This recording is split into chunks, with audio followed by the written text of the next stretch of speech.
Topic है वो है स्केलेटन सिस्टम यानी कि अस्थि संस्थान। देखिए जो स्केलेटन सिस्टम है यानी कि जो अस्थि संस्थान है वो हमारे शरीर का एक महत्वपूर्ण अंग है कि जिसके बिना हमारे शरीर को किसी भी प्रकार का आकार या स्वरूप प्रदान नहीं हो सकता। यानी कि अगर हमारे शरीर को एक सही आकार या सही स्वरूप अगर प्रदान होता है तो वो है स्केलेटन सिस्टम यानी कि अस्थि संस्थान। देखिए जिस प्रकार अगर मान लीजिए अगर हम घर बनाते हैं, जिस तरीके से हमें घर बनाने में एक सही आकार देने के लिए घर को जिस प्रकार हमें ईंटों की ज़रूरत होती है, ऐसी बहुत सारी चीज़ों की ज़रूरत होती है जो हमारे घर को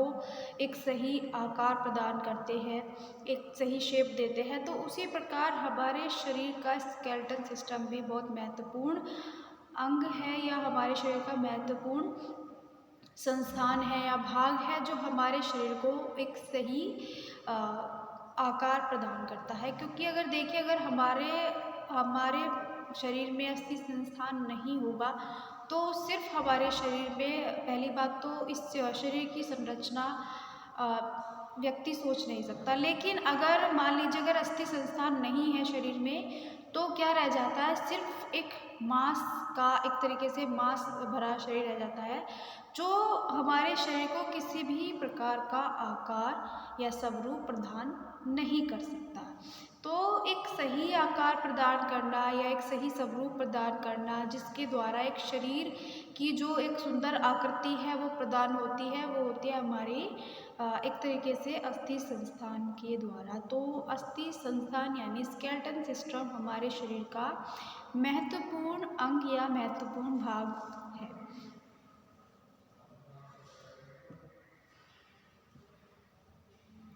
तो जो हमारा अस्थि संस्थान है उसमें हमारे अलग अलग अंग या अलग अलग पार्ट्स आते हैं। तो देखिए स्केलेटन सिस्टम होता क्या है, देखिए अस्थि या कंकाल तंत्र शरीर का महत्वपूर्ण तंत्र है। जिस प्रकार किसी मकान बनाने के लिए ईंट अथवा लोहे के ढांचे की ज़रूरत होती है उससे उसको रूप और आकार दिया जा सके, उसी प्रकार मानव तथा कशेरुक प्राणी के शरीर में अस्थि और उपास्थि का बना एक कठोर तंत्र होता है। यानी कि एक कठोर तंत्र होता है जिसको हम क्या कहते हैं, जिसको हम अस्थि संस्थान या कंकाल तंत्र भी कहते हैं। क्योंकि यही हमारे शरीर को एक सही आकार प्रदान करता है, एक सही रूप हमें देता है यानी हमारे शरीर को देता है, जिसके द्वारा हम बहुत सारी एक्टिविटी को कर पाते हैं या जिसके द्वारा हम बहुत सारे कामों को बहुत ज़्यादा आसानी से कर सकते हैं। या मान लीजिए किसी भी चीज़ को पकड़ना हो, चलना हो या बहुत सारी चीज़ें ऐसी होती हैं जिसके द्वारा यानी स्केलेटन सिस्टम के द्वारा बहुत सारे काम किए जाते हैं हमारे शरीर के। तो इसी तरह जैसे हमारे शरीर के अंदर बहुत कोमल अंग होते हैं तो उन अंगों की सुरक्षा के लिए एक अस्थि यानी कि एक अस्थियों से भरा एक संस्थान यानी कि एक ऐसा सिस्टम की ज़रूरत होती है जो हमारे महत्वपूर्ण अंगों को बहुत ज़्यादा सुरक्षा प्रदान करते हैं, उनकी एक तरीके से रक्षा की जाती है। तो उन अंगों की सुरक्षा के लिए तथा शरीर को एक सही आकार प्रदान करने के लिए या सुंदरता प्रदान करने के लिए ही ढांचे की यानी कि एक अस्थि संस्थान की रचना हुई है। तो देखिए हमारे जो शरीर है पूरे हमारा जितनी भी हमारी जो हमारा पूरा शरीर है, पूरे शरीर में यानी कि विभिन्न विभिन्न आकार में, ऐसा नहीं है कि एक ही आकार में, अलग अलग आकार में अलग अलग शेप में हमारे शरीर में लगभग 206 अस्थियां या कह सकते हैं 206 हड्डियां पाई जाती है। तो सभी अस्थियां एक दूसरे से आपस में एक तरीके से मजबूत या दृढ़ सूत्रिक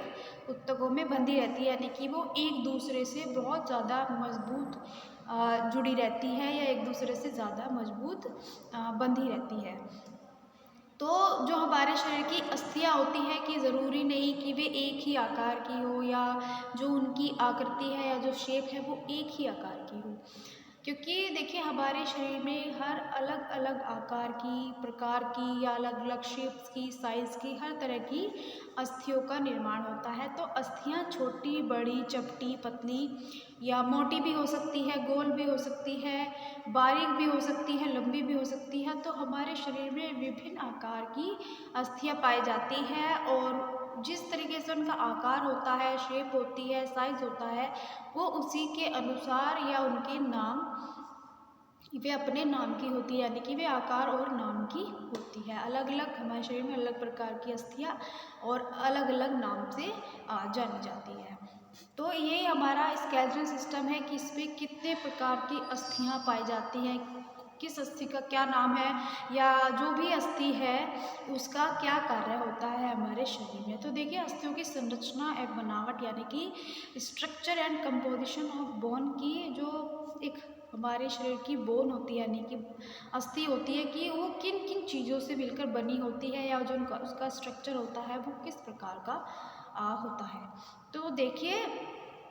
हमारे अस्थि हमारे शरीर का सबसे कठोर ऊतक है यानी कि सबसे स्ट्रॉन्ग टिश्यू माना जाता है, क्योंकि जो हमारे शरीर में अस्थियाँ होती है वही हमारे शरीर को पूर्णता प्रदान करती है। तो जो जल,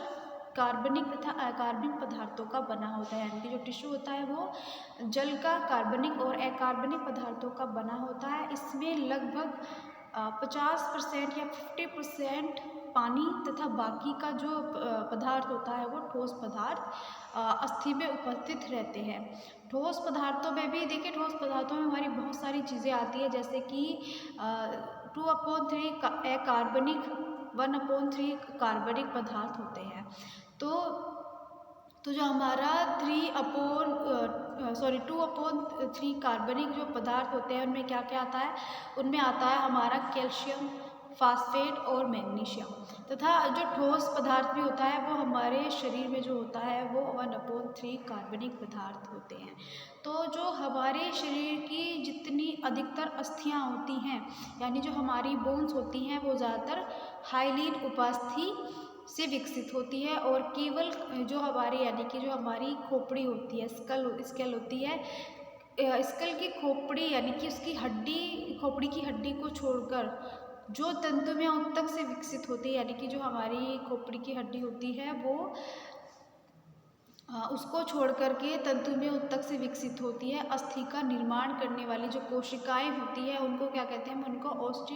ऑस्टियोब्लास्ट कहलाती है। तो जो देखिए जो हमारी अस्थि होती है उसका जो बिल्कुल सेंटर पॉइंट होता है यानी जो हमारे अस्थि के बिल्कुल बीच में पाई जाती है वो होती है हमारी बोन मैरो, जो एक लाल रंग की होती है या जो हमारे शरीर जो हमारी अस्थियों के बिल्कुल बीच में पाई जाती है।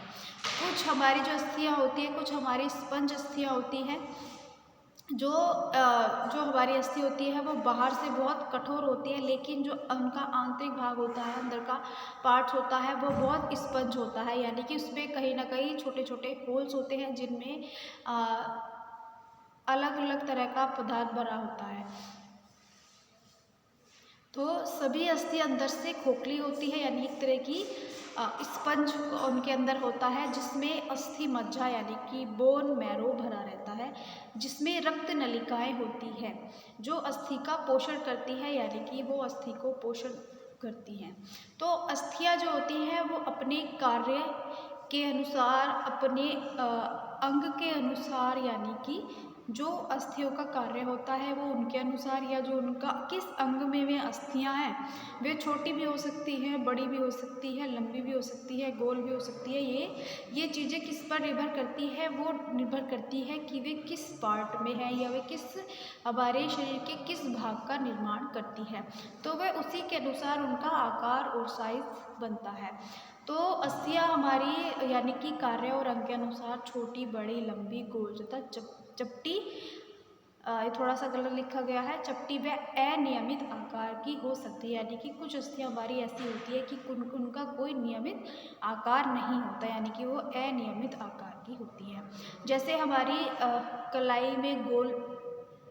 जैसे हमारी कलाई में गोल है या बाहों व टांगों में लंबी व खड़ी यानी कि जो बड़ी अस्थियाँ होती है, क्योंकि देखिए जो हमारे हाथ होते हैं उनकी जो अस्थियाँ होती हैं, बोन होती है, वो बहुत लंबी होती है, पतली होती है। और हमारे पैरों की भी एक लंबी और बड़ी अस्थियाँ होती है। और जो हमारी फिंगर्स होती है, उंगलियों में भी हमारी छोटी और पतली अस्थियाँ उपस्थित होती है। घुटने पर चपटी होती है और कूल्हे की विरुद्ध अस्थियाँ होती है। तो इसी तरह टांग व जांघ की अस्थियाँ पूरे शरीर का बोझ संभालने के कारण ही वे बड़ी और बहुत अपेक्षाकृत मोटी होती है, क्योंकि जो हमारे पूरे बॉडी का वेट होता है वो इन्हीं अस्थियों पर डिपेंड होता है। इसलिए जो इनका आकार होता है वो आकार में बहुत ज़्यादा बड़ी होती है और जो देखने में भी वो बहुत मोटी होती है। तो स्टूडेंट्स, ये हमारा जो टॉपिक है वो है स्केलेटल सिस्टम, जिसमें है कि हमारे शरीर में कितने तरह की अस्थियाँ उपस्थित होती है, कौन सी अस्थि किस भाग का निर्माण करती है और जो अस्थि आती है वो किस चीज़ों से मिलकर के बनी होती है और किन अस्थियों का क्या कार्य होता है। तो स्टूडेंट्स, ये जो आगे का टॉपिक है ये मैं आपको नेक्स्ट वीडियो में बताऊँगी।